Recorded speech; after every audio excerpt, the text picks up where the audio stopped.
the end game for Afghanistan? Oh, great question. The end game for Afghanistan, I tell you, it absolutely incenses me that, we have been there for 9 years, and I spent 2.5 years there myself. And General Petraeus came up today and talked about how he does not know how many more years it will take. The bottom line was this: the United States of America has not really fought a total war from the strategic level since World War II. And anytime you continue to fight half-measure warfare, you will have residual effects. You see what happened in Korea with the DMZ, you see what happened in Vietnam, even as a young captain, Desert Shield, Desert Storm. When we had 2 Republican Guard divisions up ahead of us and we got told to ceasefire, freeze, and consolidate, we knew at some point in time, either as majors or lieutenant colonels, we'd be back. So this country needs to once again understand there's nothing wrong with winning. There's nothing wrong with beating the bad guys.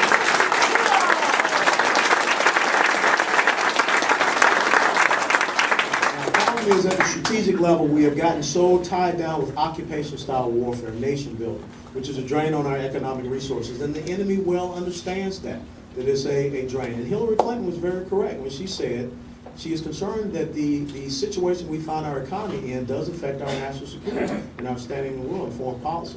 So this is what I propose that we need to have it at the strategic level. Hopefully I can get on the Armed Services Committee. First of all, it's about denying the enemy sanctuary. Okay, wherever he tries to establish himself, this is not about occupying, it's about striking him, and denying him the ability to establish himself. The second thing is about interdicting the flow of his financial support and men and material. There's a lot of money coming through the United States of America even that is being funneled overseas. That's why energy independence, full spectrum of developing our energy resources here in America so that we can produce, consume, and maybe even export is important. Because the petrodollars we're sending to Saudi Arabia, that's the reason why Muhammad Atta and 5 or 6 other bubbas were living right here in Broward County. So that's the second thing. The third thing is we must win the propaganda war, the information operation war. We're losing it. Their message is getting out, and they're killing us. We have to, first of all, how can you fight against an enemy that you don't even name in your national security strategy? Okay. And if you go back and you read the after-action report from the Fort Hood shooting, there's no mention of Islamic terrorism, there's no mention of extremism, there's no mention of jihadism, and as Joyce Kaufman said, it was classified as workplace violence. Yeah. That's how you lose the message. Okay, so right now people don't know who we're fighting against. And the last thing that's so critical is that you must cordon them off. You must stop their ability to have a long-range sphere of influence. And you look at what's happening in Europe, in London, and the Netherlands, and Belgium. You look at what's starting to happen down in South America, where Hezbollah already has a base of operations.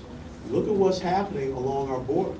Border security is a national security issue because Al-Qaeda and Hezbollah are already working with the drug cartels down there in Mexico to funnel fighters across. The number one language that's being learned by Islamic terrorists is Spanish. And we're finding dictionaries along these base camps along our border to translate Arabic to Spanish to English. All you have to do is go to the Border Patrol website, ladies and gentlemen. And it's so funny, last year when I was saying this, people were saying, Wes been staying up till late, he's a little crazy, maybe he's been drinking too much ginger ale. But there's a category called OTMs. That stands for Other Than Mexicans. And these are all the individuals of Middle Eastern descent that the Border Patrol agents are capturing coming across our border. This is a very serious situation. And it really does tie back to what could happen in the Middle East with a conflagration between Israel and Iran. Israel has to protect itself, and we have to stand to protect Israel. But the thing that's going to happen, in concert with that, there are going to be terrorist attacks in this country because we do have these cells that are establishing themselves already. A couple more questions. Perry, and then I go to the lady. Alan, a couple quick thoughts from you regarding what I consider the kabuki theater that's going on with Netanyahu and Abbas and this whole... It's a charade. I'll answer right now. It's a charade. We've been there before. And each time, somehow Israel has gotten set up, the quote-unquote Palestinians have walked away, and what is the ensuing event? An intifada. So that's what we can look at now. And of course, now the big thing that they're putting on the table is, well, you can't really go out and build these homes, and you can't build additional rooms. And I think that's reprehensible. To tell a sovereign state that they are not allowed to build homes for their own people. What would happen if someone told the United States of America, well, you can't build any further homes in Kansas. what would we say to them? But that's what we're saying over there. So we are setting them up for the Palestinians and the Palestinian Authority to walk away. Let me tell you something about this, and you can quote me on this, Tony, and of course all those stalker tracker back there. Mahmoud Abbas is nothing more than a gang leader. He's not the head of any state, but yet we have elevated him to that position. And even if Mahmoud Abbas comes down and makes all these promises and concessions, does that apply to the people in Gaza and Hamas? Absolutely not. Does that apply to the people that with Hezbollah in southern Lebanon, who have Scud missile systems that can strike every single city in Israel? No. I don't want to see, when you talk about a kabuki dance, this is what it reminds me of, because those who fail to learn from history are doomed to repeat it. How many people remember Sir Neville Chamberlain? This is where we are. If you go and negotiate and compromise and try to appease and you are not in a position of strength, something bad is eventually going to happen. We are not showing strength. We are not showing, our resolve, our resiliency. We're putting Israel and Netanyahu in a very precarious situation. And I believe that for the first time in the U.S.-Israeli relations since 1948, when we were first to recognize them, we may not have their back. And that's a serious concern. Something for a friend to tell his friend. Very well. All right. I'll take 3 more wholeheartedly. questions. Sir, go ahead, and then I'll come to you, ma'am, and then I yes. agree wholeheartedly with everything you say, by the way. My wife doesn't We have a agree. terrible problem in this country. She didn't hear that. People want to really get an idea of what is happening here.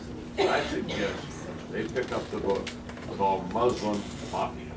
Oh, yeah, it's a great book. I've read that book. And Yeah. it's scary. But the other thing I wanted to ask Alan is what do you think we can do about the constant violation in our government of the 10th Amendment?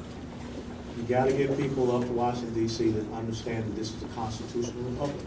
That understand that if you go to the Constitution and you read Article 1, Section 8, Article 1, Section 10, Article 4, Section 4 in the 10th Amendment, Arizona had every right to do what they did to protect its citizens. And the fact that the federal government brought a lawsuit against them and bring an investigation against Sheriff Joe Arpaio, we're upside down. So you gotta-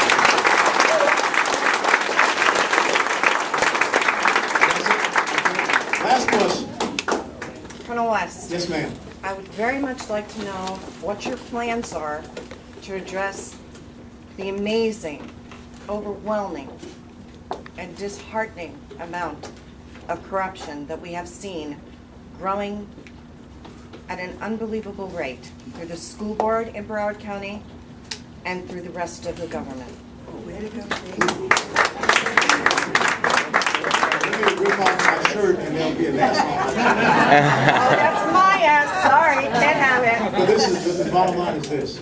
Now, I want to put this back on you. What are you going to do? I'm going to run for office and No. change every single bit of it. But- That's why I'm running I'm for not the just school saying board you, here. but I'm saying you as in everyone here is not going to change until we get people up in Washington, D.C., we get people in Tallahassee, we get people in our local governments that help to restore honor, integrity, and character back to our governing bodies. How many people heard of Amendment 4? Okay, this hometown democracy thing. You know, a lot of people are against Amendment 4. It will be an incredible tax burden on our local governments. But you know what people don't talk about? Why is there an Amendment 4? And there is an Amendment 4 because of what she just said. People are tired of the corruption in county governments. How many times do we have to continually wake up and hear about another county commissioner that's doing a perp walk in the middle of the night? So until we can restore those 3 key things, honor, integrity, and character, until we can get people that understand service, sacrifice, and commitment to the American people, to the people, their constituents, we will continue to have these problems. And it's not going to change until you stop this Pavlovian experiment of rewarding bad behavior.